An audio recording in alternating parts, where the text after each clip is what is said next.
Previously on Nick Payne Reviews, Doctor Who Reviews. So that's fucking Destiny of the Daleks, that's all gone. What a great way to start off Season 17. If only the next story could be a masterpiece, then the season could be...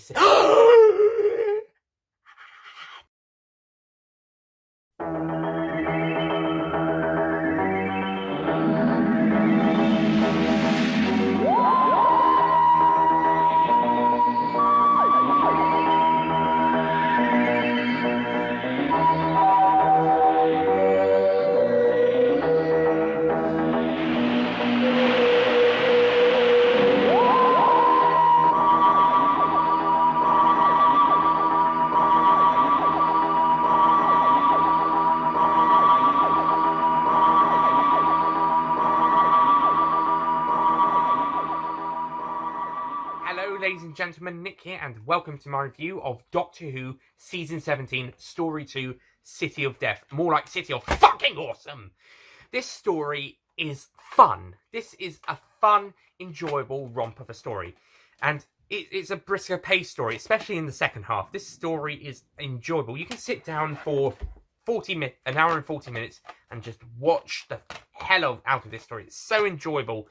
Okay, the plot sees this alien called Scaroff, last of the Jaggeroff, as he likes to remind people later on, trying to take off from planet Earth in a bid to try and save his race. However, his ship explodes in air, and he's splintered throughout time with 12 people across humanity.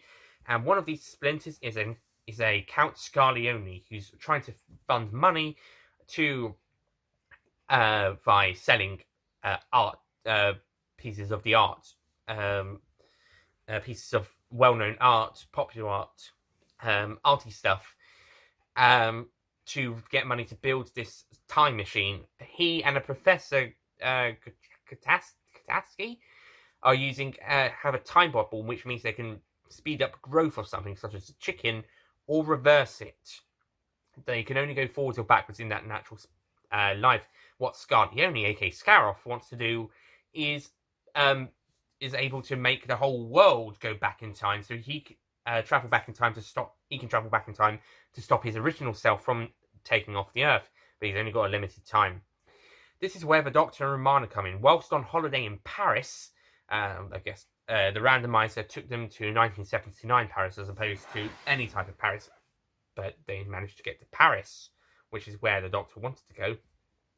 But they're looking around Paris and just having a nice holiday. Well, after going off to find that Key to Time the 6 segments of the Key to Time, and not really having a proper holiday during or after that, and having to deal with the Daleks and Davros in the last story, it's about time they deserved a break, don't you? Don't you think?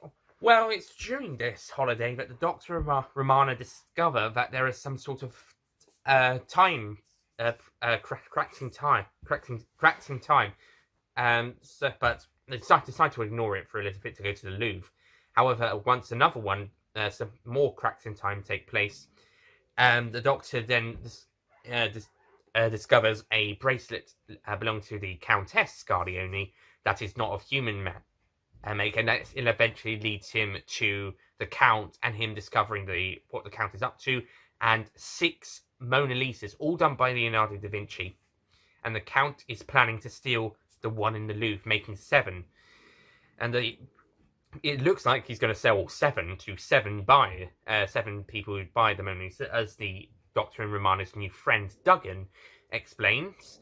But then reveals that it's some part of energy, in a way. I mean, maybe that's where that alien paint that they mentioned in the Ceregian Adventures comes into play.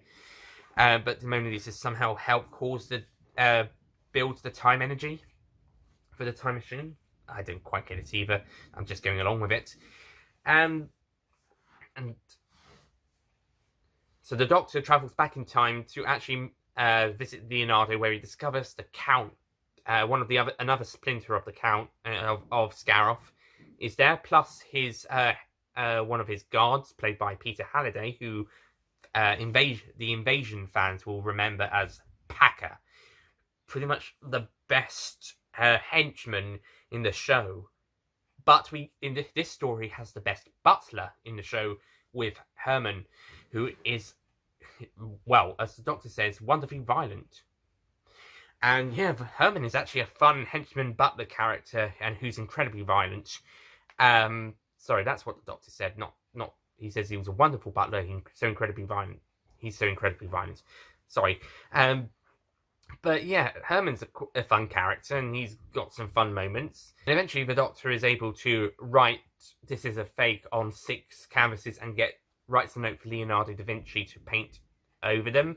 He doesn't specifically say the Mona Lisa, and considering how long it took for Leonardo da Vinci to paint the Mona Lisa in real time, he'd probably just copy and paste, but well, sort of. But he could probably finish these ones easier than the original. Wonder how much of that alien paint from the Sarah Jane Adventures he used. Maybe he didn't even use it for the first one. Might have just used it on one or all of the remakes.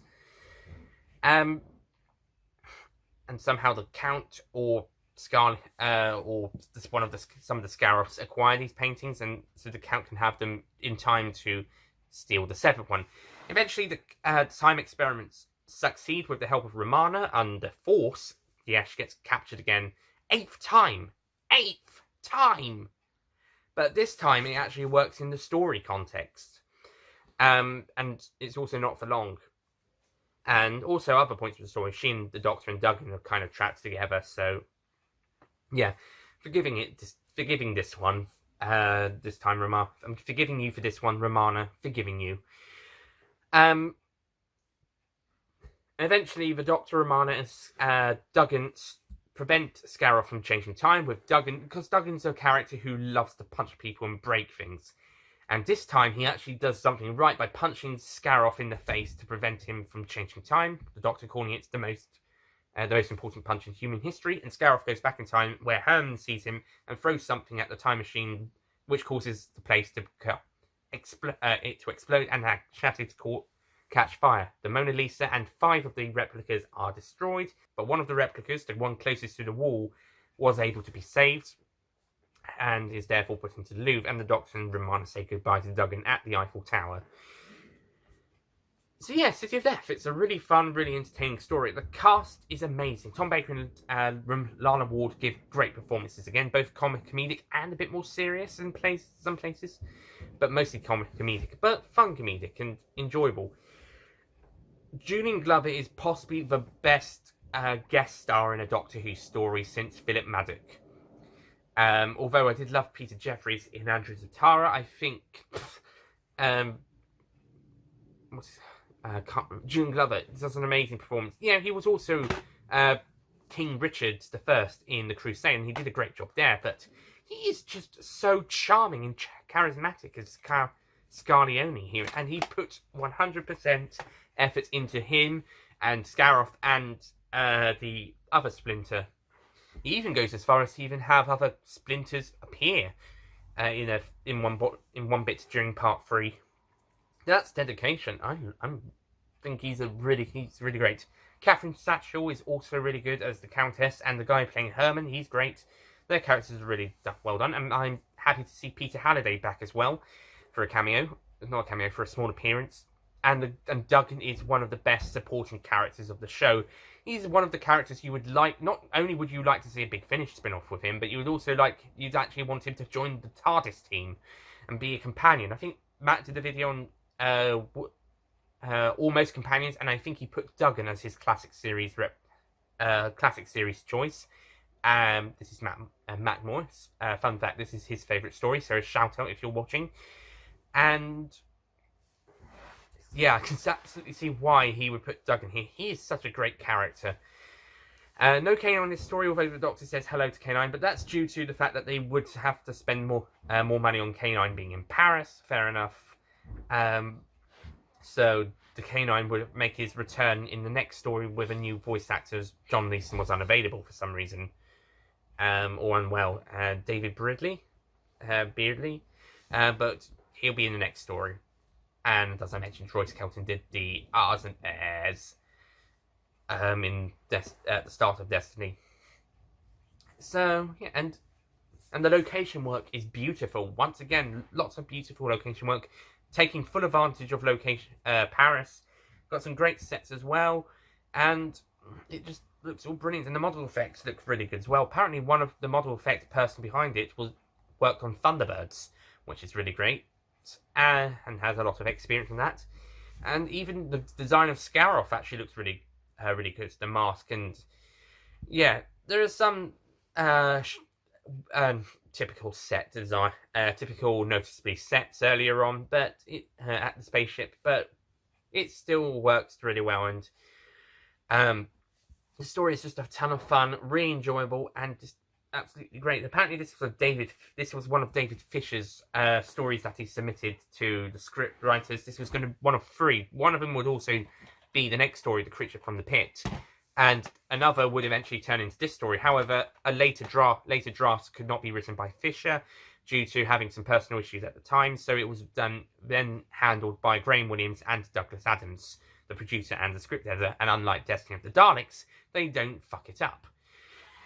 And therefore, the story is credited as David Angu, as similar to how Graham Williams and Anthony Reed credited themselves as David Angu for The Invasion of Time. So Graham Williams, Douglas Adams, and David Fisher would be credited as David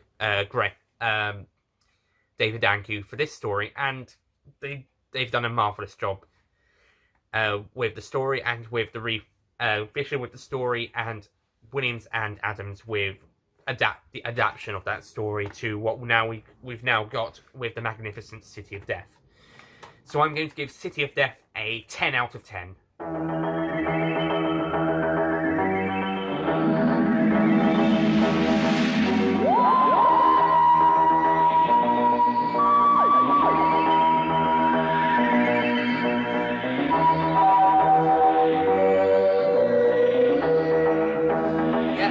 Probably my favourite Tom Baker story. It's such a good time, good romp, and it's possibly my favourite of these stories at this point in time. It's either this or Still Tomb of the Cybermen. We'll go with this because this one doesn't have any racism or mild racism or mild sexism in the story. It's a really fun, really entertaining story and has lots of great moments, and I highly recommend it.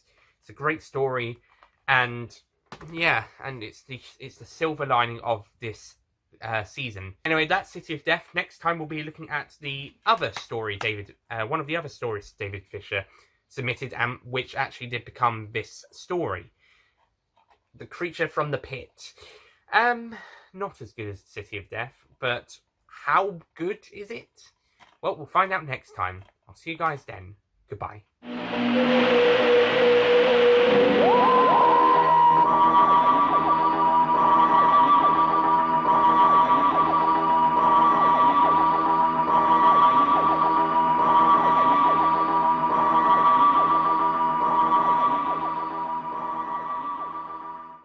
Don't forget to click below to subscribe to the official Nicholas Payne Retro YouTube channel. Previously on Nick Payne Reviews. Previously on Doctor Who reviews from Nick. Previously on Nick Payne Reviews Doctor Who Season 17 reviews. Previously on Nick Payne Reviews Doctor Who reviews.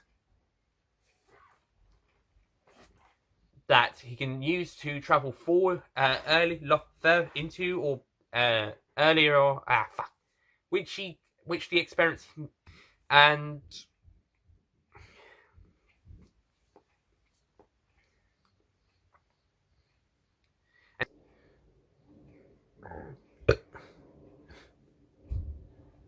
just hope he doesn't use too much of that aid. But the one closest to the wall is the. Okay, so that's City of Death. Can David Fisher pull it off a second time, or a third time if we go overall, fourth time technically? But fuck it. But can David? Right, you can go down.